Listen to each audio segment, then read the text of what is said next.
तो हमारी पिछली वीडियो में हमने ललित के वाक पढ़े और इस वीडियो में हम पढ़ने वाले हैं रसखान के सवैये। तो साला ये दुख का खत्म नहीं होता बे।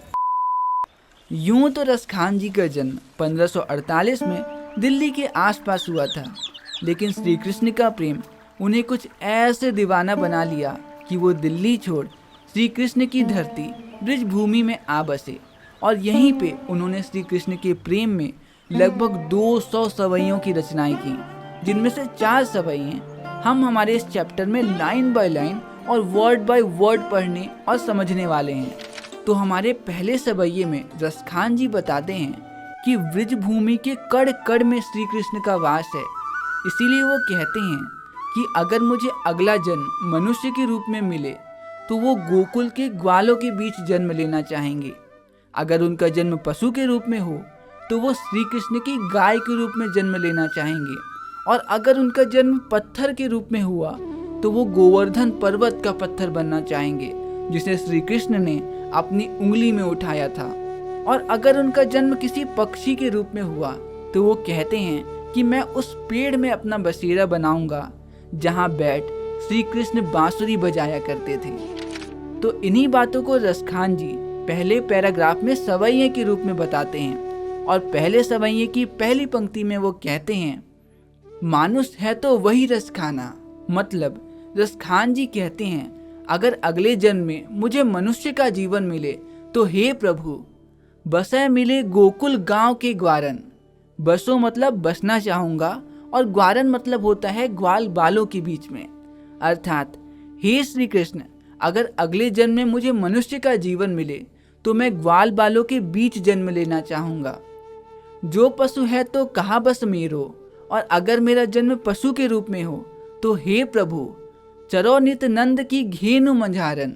तो मैं चरना चाहता हूँ नंद बाबा की घेनु, मतलब नंद बाबा की गायों के बीच में।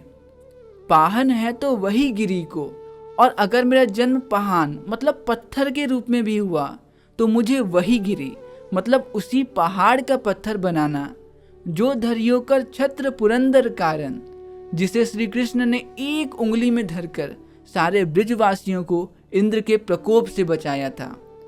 जो खग है तो बसेरो करे मिली, और अगर मेरा जन्म खग मतलब पक्षी के रूप में हो तो मैं बसेरा करना चाहूंगा कालिंदी कूल कदम्ब की डारन। कालिंदी कूल मतलब यमुना नदी के किनारे, और कादम्ब की डारन मतलब कादम्ब पेड़ की डाल पे। अर्थात अगर मेरा जन्म पक्षी के रूप में हुआ तो मैं यमुना नदी के किनारे कादम्ब पेड़ की डाल में बसेरा करना चाहूँगा जहाँ बैठ श्री कृष्ण बांसुरी बजाया करते थे। तो हमारे पहले सवैये में हमने देखा कि रसखान जी श्री कृष्ण से कहते हैं कि हे श्री कृष्ण आप अगले जन्म में मुझे चाहे किसी भी रूप में भेजना, चाहे वो मनुष्य पशु पक्षी या पत्थर ही क्यों ना हो, लेकिन आप मुझे ब्रिज भूमि में ही भेजना।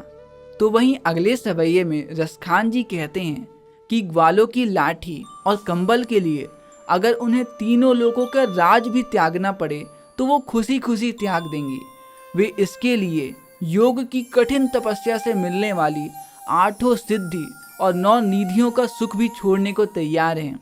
वो अपनी आंखों से ब्रिज के वन बागों और तालाबों को जीवन भर निहारना चाहते हैं, और वो ब्रिज की कांटेदार झाड़ियों के लिए सोने के 100 महल भी निछावर करने को तैयार हैं।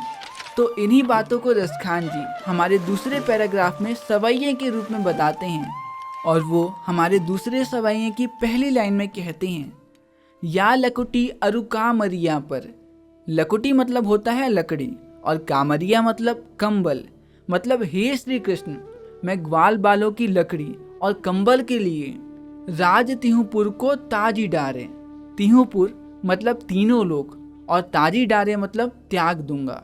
अर्थात हे श्री कृष्ण मैं ग्वाल बालों की लकड़ी और कंबल के लिए तीनों लोकों के राज को भी त्याग दूंगा।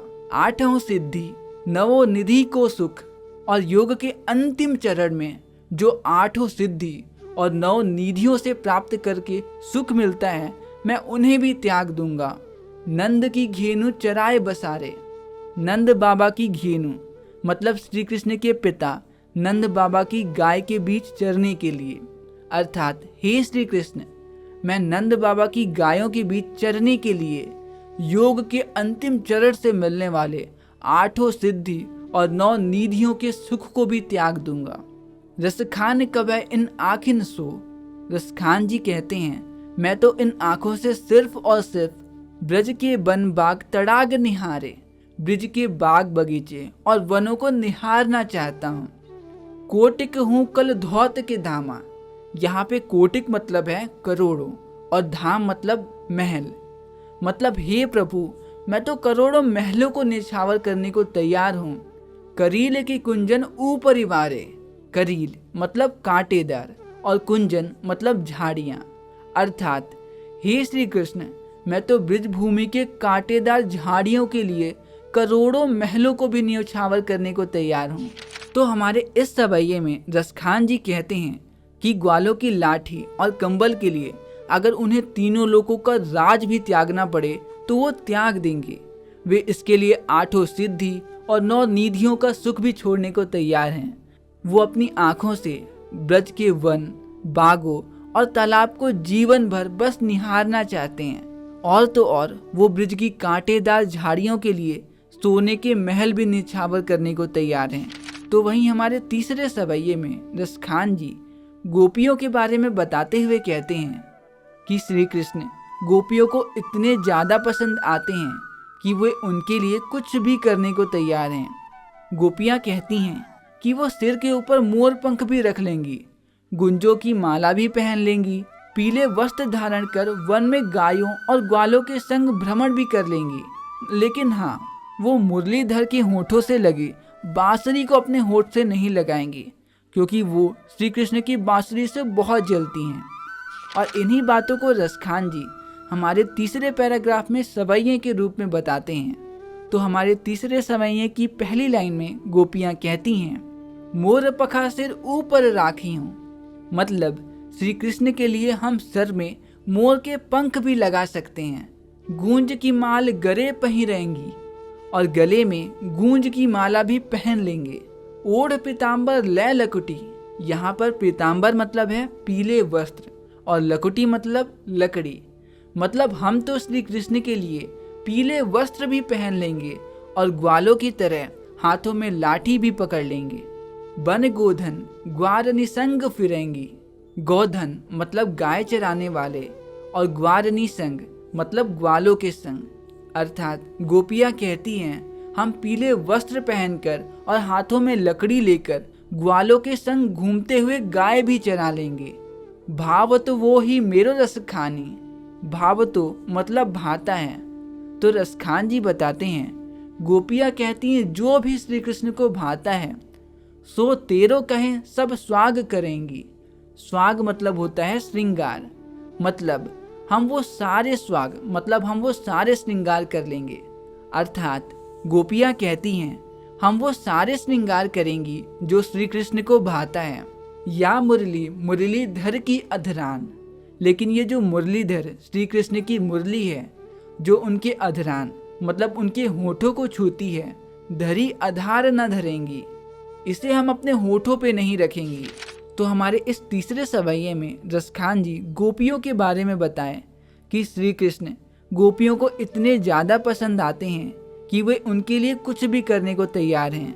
गोपियाँ कहती हैं कि वो सिर के ऊपर मोर पंख भी रख लेंगी, गुंजों की माला भी पहन लेंगी, पीले वस्त्र धारण कर वे गायों और ग्वालों के साथ वन में भ्रमण भी कर लेंगी, किंतु वे मुरलीधर के होठों में लगी बांसुरी को अपने होठों पे नहीं लगाएंगी।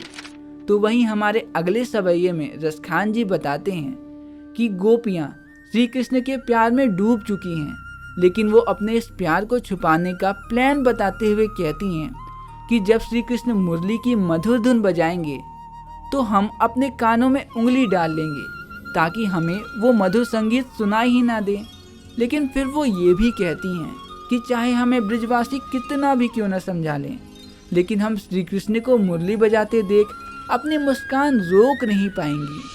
और इन्हीं बातों को रसखान जी हमारे इस चौथे पैराग्राफ में सवैये के रूप में बताते हैं। तो हमारे इस चौथे सवैये की पहली लाइन में गोपियाँ कहती हैं, कान निदय अंगुरी रही रह। मतलब कान में हम उंगली रख लेंगे। जब ही मुरली धनुमंद बजाएं, जब श्री कृष्ण मधुर धुन वाली मुरली बजाएंगे। मोहिनी तानन सो रस खानी, मोहिनी मतलब होता है मोहित हो जाना।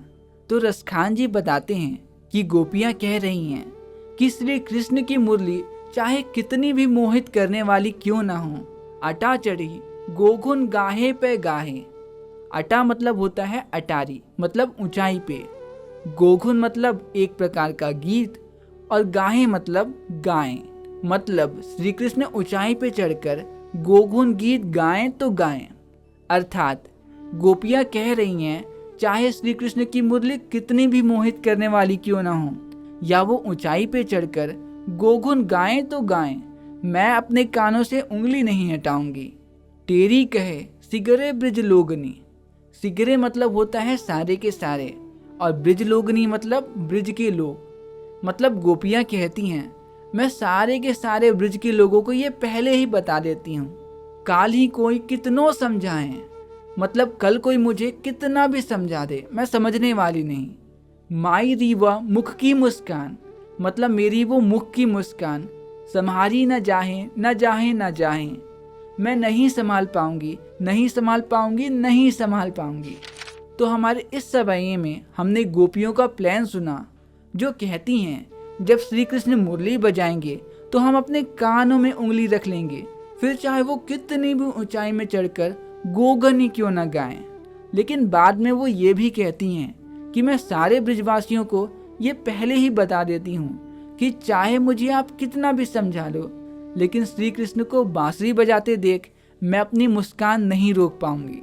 तो बस यहीं पे ख़त्म होता है हमारे ये प्यारा सा चैप्टर रसखान के सवैये। मिलते हैं अगली वीडियो में अगले चैप्टर के साथ, और तब तक के लिए दीजिए मुझे इजाज़त। नमस्कार।